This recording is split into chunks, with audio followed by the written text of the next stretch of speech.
Assalamualaikum warahmatullahi wabarakatuh. Baiklah, dalam video kali ini saya akan melanjutkan materi sebelumnya.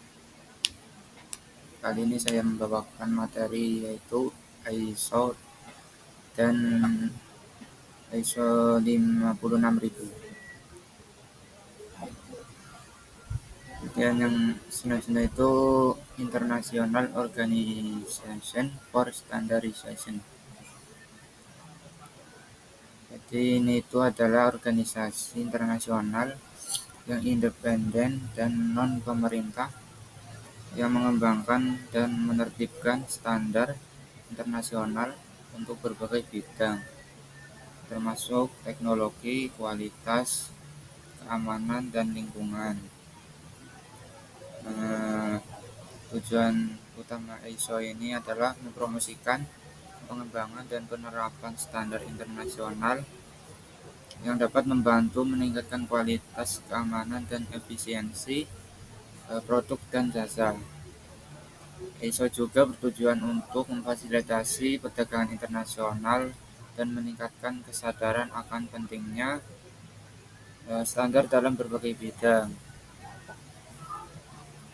Manfaat ISO sendiri antara lain meningkatkan kualitas dan keamanan produk dan jasa, meningkatkan efisiensi dan produktivitas, memfasilitasi perdagangan internasional, meningkatkan kepercayaan konsumen dan stakeholder.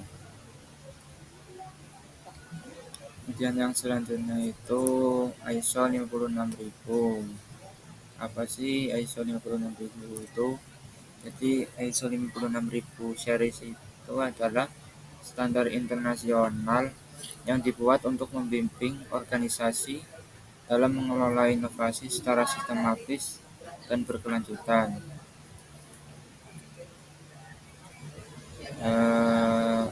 ISO 56000 ini juga adalah seri standar internasional untuk manajemen inovasi yang diterbitkan oleh organisasi internasional untuk standarisasi.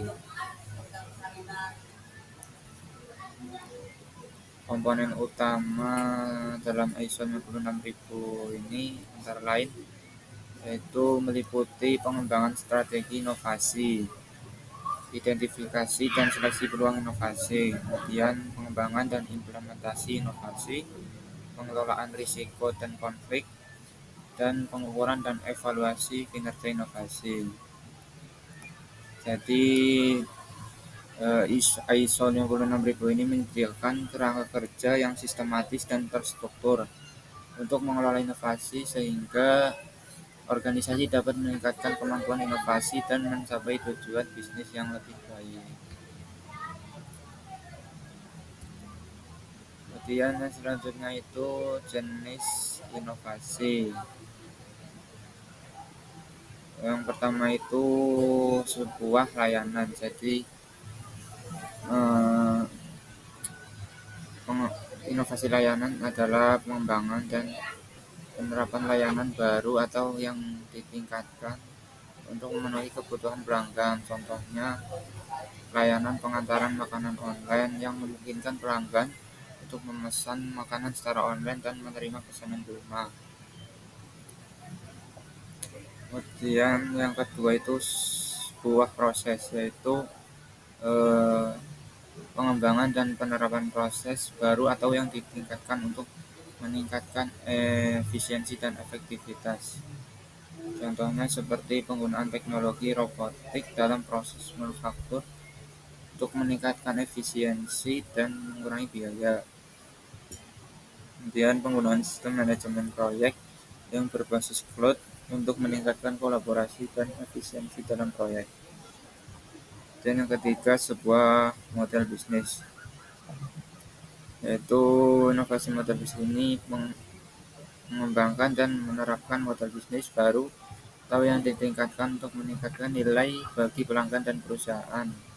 Contohnya kayak model bisnis berlangganan untuk layanan streaming musik dan film seperti Spotify dan Netflix. Dan contoh yang lain seperti model bisnis e-commerce yang memungkinkan pelanggan untuk membeli produk secara online dan menerima produk di rumah.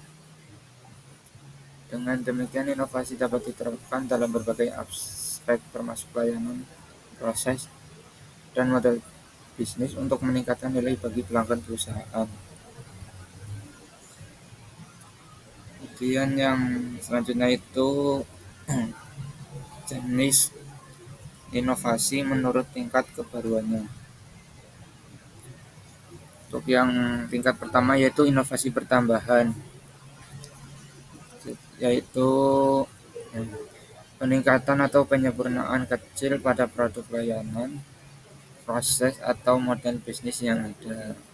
Dan yang yang selanjutnya inovasi sedang, yaitu inovasi yang melibatkan perubahan yang lebih signifikan daripada inovasi inkremental namun berdasarkan konsep yang sudah ada. Dan yang ketiga itu inovasi radikal, itu inovasi yang menciptakan sesuatu yang benar-benar baru, seringkali mengubah pasar atau industri. Baiklah, terima kasih. Dalam video kali ini kurang lebihnya saya mohon maaf. Wassalamualaikum warahmatullahi wabarakatuh.